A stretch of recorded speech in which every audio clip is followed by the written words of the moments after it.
دلگوش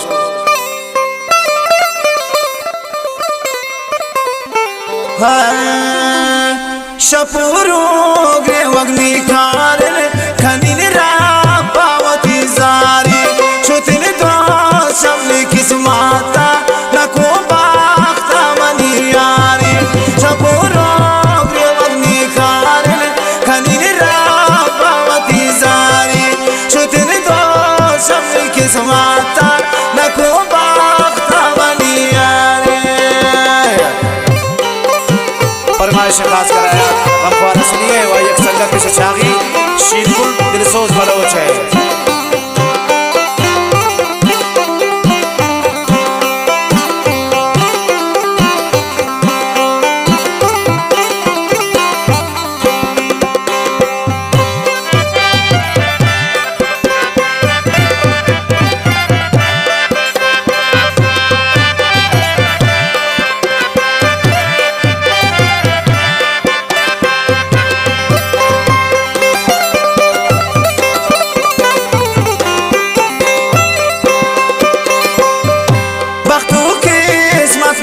کامل منی زنده چشا سوتن غمی روز پس نبوتا حالا بیتم لیومیتن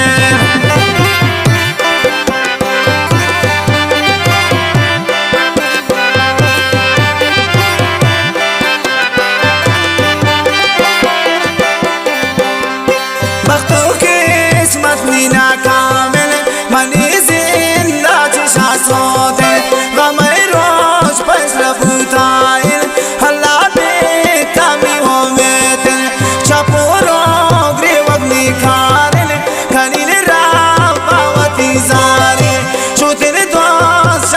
किस्मता नको बाख्ता मनी यारे शोतिन दो शमली किस्मता नको बाख्ता मनी यारे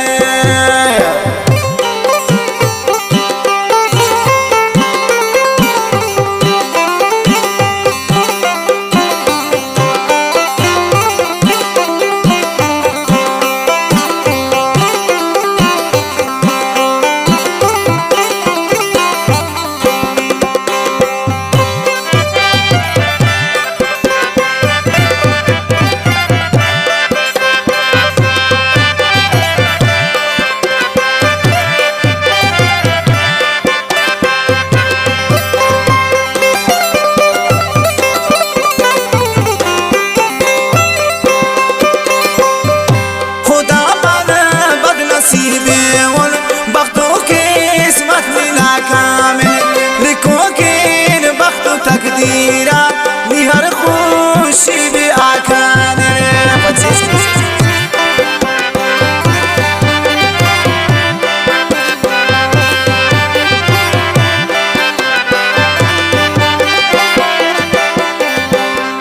خدا بنا بد نصيبي والبختو كسمت لنا كامل لكوكين بختو تقديرا بهر خوشي بأكان چپورو گری وگنی کارن کنین را باوتی زاری چوتن دو شملی کسماتا نکو باختا منی یاری چوتن دو شملی کسماتا نکو باختا منی یاری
زما